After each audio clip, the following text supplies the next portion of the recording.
Good afternoon, class. Today we are going to deal with the neurocysticercosis. It is a last infectious disease which is occur in the nervous system. Okay, so how does it spell? Neurocysticercosis. Neuro means any disorders occur in the nervous system.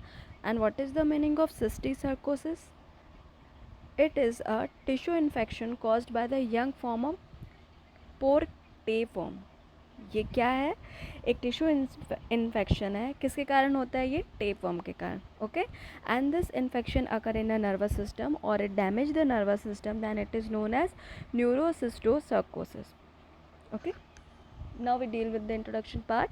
Neurocysticercosis is the most common parasitic disease in nervous system and it is main cause of acquired epilepsy in developing countries. ये basically कहाँ होता है? India में तो chances बहुत कम है, but in developing countries it will be the high risk because वहाँ पे क्या रहता है, देवर पोर्क कंज्यूमिंग पीपल्स. पोर्क मतलब पिग, जो लोग सुअर खाते हैं in short. Okay, so tapeworm जो रहता है, अब सुअर क्या खाता है वो आपको पता है, तो टेपवर्म कहाँ से आएगा? उससे सुअर के पेट में आएगा. And then if anyone can eat this or uncooked food, अगर वो खाते हैं, क्योंकि अभी बहुत सारा आपने चाइना में देखा कि लोग कितने अनकुक्ड फूड्स खाते हैं, उसके कारण ये जो वर्म है वो हमारी बॉडी में एंटर कर जाता है.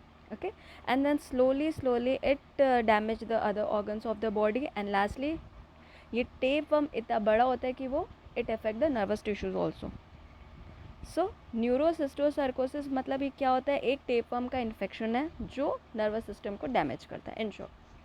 Then neurocysticercosis can be acquired via fecal oral contact with caries adult tapeworm Taenia solium. Taenia solium जो tapeworm है उसके कारण ये फैलता है. This is usually indicate the presence of tapeworm carried in immediate environment or by accidentally ingestion of contaminated food. ये क्या है? सिर्फ पोर्क खाने से नहीं, कंटामिनेटेड फूड, वाटर्स भी हम अगर ड्रिंक कर लेते हैं और इसके थ्रू भी हमारी बॉडी में ये एंटर कर सकता है. Okay, so this is neurocysticercosis. What is the definition? In short हम न्यूरोसिस्टोसर्कोसिस को एनसीसी कह सकते हैं. Is a condition which result from encystment of the larva of Taenia solium the pork tapeworm in the tissue of the brain. In short इसको यही बोलेंगे कि ये एक कंडीशन है जिसमें क्या होता है, जो लार्वा रहता है टीनिया सोलियम का, जो पोर्क में पाया जाता है, पिग्स में ये पाया जाता है, वो हमारी बॉडी में एंटर कर जाता है and it damage the tissues of the brain. That is NCC. What is then epidemiology?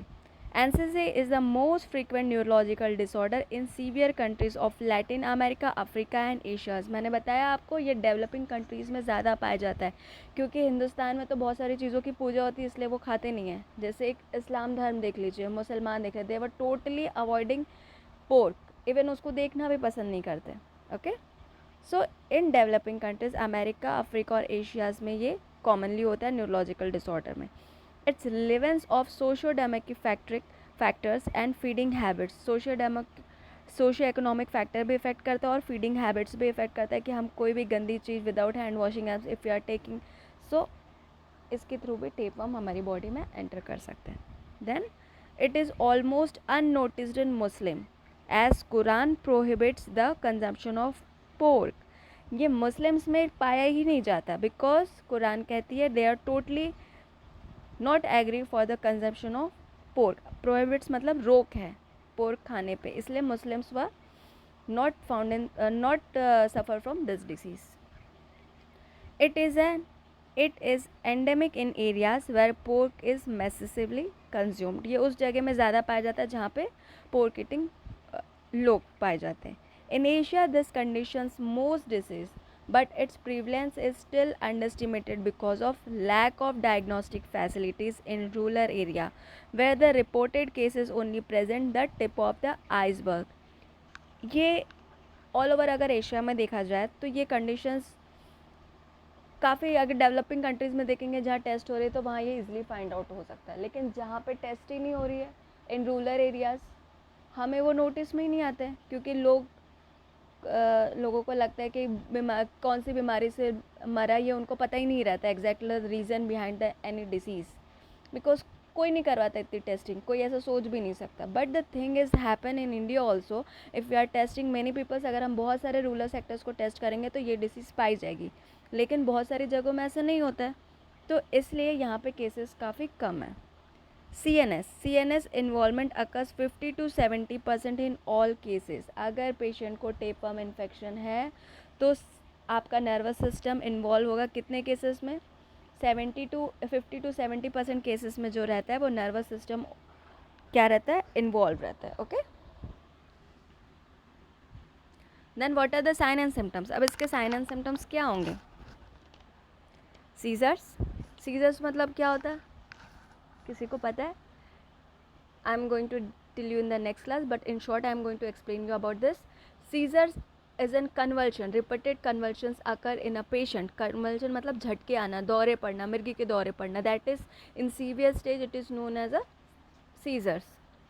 Then focal neurological signs. क्या क्या focal neurological signs हो जाते हैं? That is pyramidal tract sign, sensory deficit, cerebral ataxia, sign of brainstem dysfunction, involuntary movement.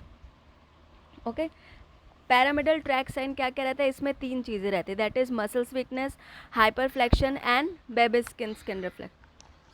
बेबिस्किन skin उसमें पाया जाएगा patient को. That is pyramidal tract sign. Then उसके बाद आता है आपका सेरिब्रल अटैक्सिया. अटैक्सिया मतलब क्या होता है? Inability to read. Patient is unable to read the things. ये क्या है? आपके सारे sign of brain stem dysfunctioning. ये क्या आपके सिंबल है कि आपका ब्रेन जो है वो डिसफंक्शन हो गया. क्यों? क्योंकि आपके न्यूरॉन्स ट्रांसमिट नहीं हो रहे हैं. Hence the neurons is not transmitted, thus you are not receiving or giving message to the other parts of the body. Okay, then involuntary movement. Voluntary and involuntary movements you know very well.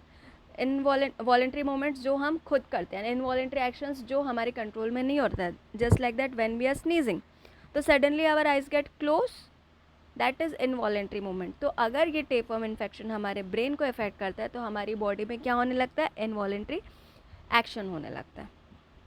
Okay, then increase intracranial pressure. Intracranial pressure जो है वो क्या होगा? आपका increase हो जाएगा. Then hydrocephalus means fluid accumulation in the hydrocephalus region. आपके brain में जो है फ्लूइड अकोमुलेशन हो जाएगा. That is an hydrocephalus. Then encephalitis आपको बता चुका है कि any infection occur in the encephalus is known as encephalitis. Then psychotic reactions में patient were showing then abnormal behaviour. That is a psychotic reaction. Then diffuse muscle involvement may result to pseudo hypertrophic myopathy, swelling and hypertrophy of muscles. Okay, diffuse muscle involvement मतलब जो muscles आपकी week हो गई है वो क्या show करेगी? Pseudo hypertrophic में क्या होता है? Muscles become swollen. आपकी मसल्स जो है वो स्वेल अप हो जाती है. मायोपैथी मतलब ये एक मसल्स डिसीजेस है जिसमें मसल टोटली आपका हाइपरट्रॉफी हो जाता है. Means complete muscles weakness occur in this stage. आपके ब्रेन में टेपवर्म इन्फेक्शन हो गया है. आपके all over the muscles of your body get weakens. Because क्यों हो जाएगा? क्यों हो जाएगा? Just tell me. Because you are not receiving anything. आपको कुछ भी